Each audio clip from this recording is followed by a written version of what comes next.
मैं अपने बेटे को दूसरी जाति का नहीं बना सकता। बीजेपी के रिलीजियस साइंटिस्ट हैं, उन पे छोड़ दीजिए, वो बताएंगे कि शूद्र कौन है। मैं आज भी 1 घंटा भजन सुबह सुनता हूँ। भारतीय जनता पार्टी है जो नफरत की राजनीति करती है। भारतीय जनता पार्टी को जवाब से भागना नहीं चाहिए। समाजवादी पार्टी सभी भगवानों को मानती है। मैं स्वामी रामदेव जी से कहूँगा कि इधर देश को स्वास्थ्य की बहुत ज़रूरत है, ब्लॉक स्तर पे जरूर योग के कार्यक्रम लगाएं। मैं आज भी, योगी जी शायद मुख्यमंत्री होकर के भजन नहीं सुन पाते होंगे क्योंकि वो व्यस्त हैं। उन्हें तो सब भजन याद होंगे क्योंकि वो उस संस्था, उस परंपरा से आ रहे हैं जहाँ भजन होता है। भजन उन्होंने पहले से सुने होंगे। मैं आज भी 1 घंटा भजन सुबह सुनता हूँ।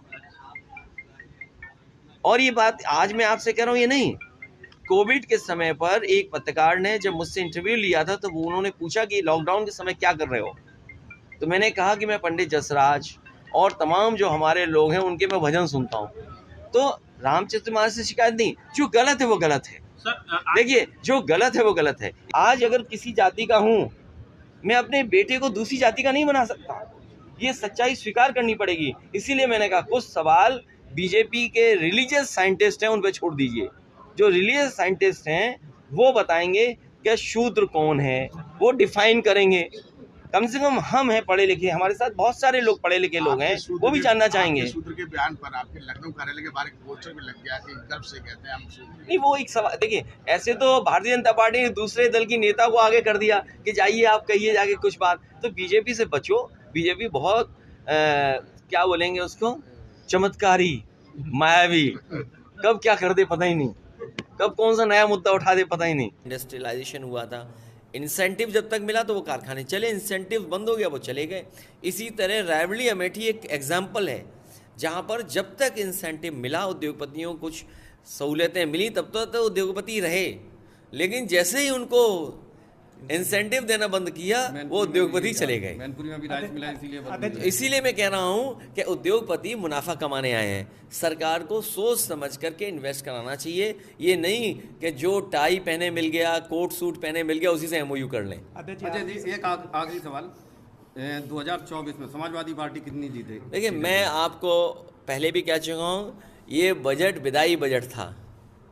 विदाई के बाद ये लौटने वाले नहीं हैं। अभी हालिया में एक सर्वे आया, उसमें बीजेपी को 70 सीटें जीतता हुआ दिखा रहे हैं। ये सर्वे में आपको ये जानकारी करनी चाहिए पीछे से पैसा किसने लगाया है। कोई सर्वे फ्री तो होता नहीं है। जिस व्यक्ति ने सर्वे किया होगा, जिस एजेंसी ने सर्वे किया होगा, उस एजेंसी को कोई ना कोई स्पॉन्सर कर रहा होगा, और वो स्पॉन्सर कौन कर रहा था? हो सकता है बीजेपी समर्थक हो। अध्यक्ष जी, जेपीसी की बात होती है, सरकार भाग रही है। ये जो देश के सामने हालात हैं, उन हालातों से सरकार ही निकाल सकती है। अचानक भारत के एक उद्योगपति जो दुनिया में नंबर 2 पे थे और आज 20 की सूची से भी बाहर हो गए। इस तरह की गिरावट और इतना बड़ा नुकसान किसी उद्योगपति का हो, और उद्योगपति जो हैं उनके साथ कारोबार करने वाले सरकारी संस्थाएं हैं जिन्होंने पैसा लगाया है। मुझे याद है उत्तर प्रदेश में जब बिजली विभाग के सरकारी कर्मचारियों का प्रोविडेंट फंड एक प्राइवेट कंपनी में लग गए थे। प्राइवेट कंपनी जब फेल हुई, उसके परिणाम में सरकार ने कार्रवाई की, और उस समय जो संबंधित अधिकारी थे उनके खिलाफ ये कार्रवाई हुई कि उन्हें जेल जाना पड़ा। आज भारत के बड़े उद्योगपति, उनमें LIC, state bank of India, इनका लाखों करोड़ रुपया है, और अगर हम अनुमान लगाएं तो 1 लाख करोड़ रुपए 2 कंपनियों ने लगाया है। अगर उत्तर प्रदेश में उस समय के अधिकारी जिन्होंने फैसला लिया था कि सरकारी पैसा प्राइवेट कंपनी में इन्वेस्ट करें, जेल गए थे, क्या SBI और LIC के बड़े अधिकारियों के खिलाफ कार्रवाई होनी चाहिए कि नहीं? ये सबसे बड़ा सवाल है। और फिर मैं तो ये कहूँगा, एक अंग्रेजी की कहावत है, friend in deed is friend in indeed. अब एक दोस्त बुरे वक्त में ही असली दोस्त होता है, तो कम से कम भारतीय जनता पार्टी को, सरकार को आगे आना चाहिए अपने दोस्त को बचाने के लिए। क्या प्रधानमंत्री जो अडानी ग्रुप है उसको बचा रहे हैं? चुप रहना क्या समझेगा? क्योंकि आपने कह तो पूरी बात दी है। ये अब सरकार की जिम्मेदारी है कार्रवाई किन पे करेंगे, कारोबार कैसे बचेगा, और अगर देश के सामने संकट पैदा होता है तो उसके लिए जिम्मेदार भी सरकार है। अगर एसबीआई का पैसा डूबता है, एलआईसी का पैसा डूबता है, ये एसबीआई में और एलआईसी में आम जनता का पैसा है। आम जनता का अगर पैसा डूबेगा तो वो भारत का पैसा डूबेगा, और सरकार कभी ये स्वीकार नहीं करेगी कि भारत का पैसा डूबे। इसलिए जिन्होंने ऐसा सरकार को धोखा दिया है उनके खिलाफ कार्रवाई होनी चाहिए। अध्यक्ष जी, कल पर्यटन मंत्री जो है यूपी सरकार के जगीर सिंह, वो कल मैनपुरी में आए थे।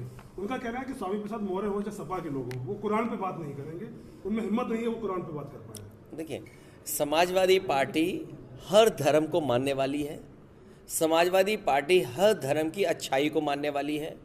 समाजवादी पार्टी भारतीय जनता पार्टी है जो नफरत की राजनीति करती है, आपस में लड़ा के राजनीति करती है। और जो झगड़ा शुरू हुआ है ये कोई झगड़ा आज का नहीं है। अगर हम भारत के इतिहास में नज़र डालें तो 5000 साल से ज़्यादा का ये झगड़ा है। हमारा कोई झगड़ा नहीं किसी से। हम तो मुख्यमंत्री जी से ये जानना चाहते हैं, और सदन में अगर कोई सवाल उनके सामने किया है विपक्ष ने, और समाज अगर वो विपक्ष करता है सवाल उनके सामने, तो जवाब मिलना चाहिए उसका। लेकिन भारतीय जनता पार्टी को जवाब से भागना नहीं चाहिए। भारतीय जनता पार्टी को जवाब से भागना नहीं चाहिए। लेकिन अध्यक्ष जी, आपकी पार्टी में मौर्य जी के जो सवाल पे दो फाड़ नजर आ रहे हैं, रामचंद्र को लेकर के आपकी पार्टी एक मत नहीं दिख रही है। देखिए, मैं आपसे बता दूं, पहले ही मैंने कहा, उस दिन भी कहा, फिर कहता हूं मैं, समाजवादी पार्टी सभी भगवानों को मानती है, हर धर्म के भगवानों को मानती है, हर धर्म को मानती है, हर अच्छाई को मानती है। और समाजवादी पार्टी भगवान विष्णु के जितने अवतार हैं उन सबको मानती है। लेकिन अगर कहीं कोई प्रश्न लगा है, प्रश्न उठा है, और ये लड़ाई कोई हिंदू धर्म की आज की नहीं है, 5000 साल से भी ज़्यादा हो चुके हैं। इसीलिए मैंने अभी भी उदाहरण दिया था कि बीजेपी के लोगों को रामधारी दिनकर जी की वो कविताएं पढ़नी चाहिए, और एक बार फिर इतिहास के पन्ने पलटने चाहिए। तो इसलिए जवाब उन्हें देना है, जवाब से भाग नहीं सकते वो। चाचा ने भी कल परसों पैनल में कहा है कि उनका व्यक्तिगत बयान है, समाजवादी पार्टी का सबको लेना देना। अरे समाजवादी पार्टी के बारे में कितना बता दिया मैंने आपको कि समाजवादी पार्टी सभी धर्मों का मानती है। लेकिन जो सवाल खड़ा हुआ है उसका जवाब विधानसभा में मुख्यमंत्री जी देने के लिए तैयार हैं। अध्यक्ष जी, स्वामी रामदेव बाबा ने विवादित बयान दिया है कुछ दिन पहले, इस पर आप क्या कहना चाहेंगे? मैं स्वामी रामदेव जी से कहूँगा कि इधर देश को स्वास्थ्य की बहुत ज़रूरत है, ब्लॉक स्तर पर जरूर योग के कार्यक्रम लगाएं। आचार्य प्रमोद कृष्णन ने कहा है कि ये जो बयान दिया है स्वामी प्रसाद मौर्य ने, भाजपा जो चाहती है वो उनका काम स्वामी प्रसाद मौर्य कर रहे हैं, ऐसी इस तरीके से बयान नहीं। देखिए, भाजपा जो चाहती है वो कई बड़े दल काम करते हैं। अभी एक बड़े दल की राष्ट्रीय अध्यक्ष उन्होंने क्या कहा, बीजेपी जानती है कब किससे क्या बुलवाना है। इसलिए हमें आपको बहुत सावधान रहना पड़ेगा। वो बुनियादी सवाल आज भी वैसे के वैसे हैं। बजट पेश हुआ, ये आखिरी बजट था सरकार का। मैं तो ये कहूँगा ये विदाई बजट था, इसके बाद ये दोबारा लौटने वाले नहीं हैं। इन्होंने कहा था कि 2022 तक किसानों की आमदनी दोगुनी होगी, आय दोगुनी होगी। मुझे ये लगता है कि बीजेपी के लिए 2022 नहीं आया है। इन्होंने कहा कि महंगाई कम करेंगे, आज महंगाई किस स्तर पे है? कहते हैं एग्जामिनेशन नहीं होंगे। तो किसको डरा करके वोट ले लोगे? ये लोकतंत्र थोड़ी है, ये तो गिनती का चुनाव है। किसको डराना है, किसको धमकाना है, आप वोट ले लीजिए। लेकिन एक निर्दलीय प्रत्याशी तो जीता है। वो भी अलग परिस्थिति थी कानपुर की राजनीति की, क्योंकि उसमें बीजेपी में ही दो फाड़ थी। अध्यक्ष जी, बिजली कंपनियों ने मतलब सरकार को प्रस्ताव भेजा है बिजली की दर बढ़ाने के लिए, क्या कहना चाहेंगे? वैसे भी उत्तर प्रदेश में सबसे ज़्यादा बीजेपी स्वीकार कर लेगी, ये कौन सी बात हुई? ये बस का किराया हो, महंगाई का कोई मामला हो, बीजेपी तुरंत स्वीकार कर लेती। अभी दूध महंगा हो गया ना, डीजल पेट्रोल महंगा हुआ, आटा महंगा हुआ, दालें महंगी हुई, ये रिफाइंड तेल महंगा हुआ, बिजली का प्रस्ताव आएगा बीजेपी स्वीकार कर लेगी। बस का किराए का महंगा का प्रस्ताव आएगा वो स्वीकार कर लेगी। जहां महंगाई बढ़ानी होगी बीजेपी तुरंत स्वीकार कर लेती है। दोस्तों, यूपी की धुआंधार राजनीतिक खबरों के लिए भारत एक सोच को सब्सक्राइब जरूर करिए और बगल वाली घंटी जरूर दबाइए, क्योंकि अगर आप एक बार नोटिफिकेशन बेल दबा देंगे तो आपको हमारे नए वीडियो की सूचना बिल्कुल मुफ्त में मिल जाएगी और आप जब चाहे जानकारी से भरा वीडियो अपनी मर्जी के मुताबिक देख पाएंगे। चलते हैं, जय भीम, जय भारत।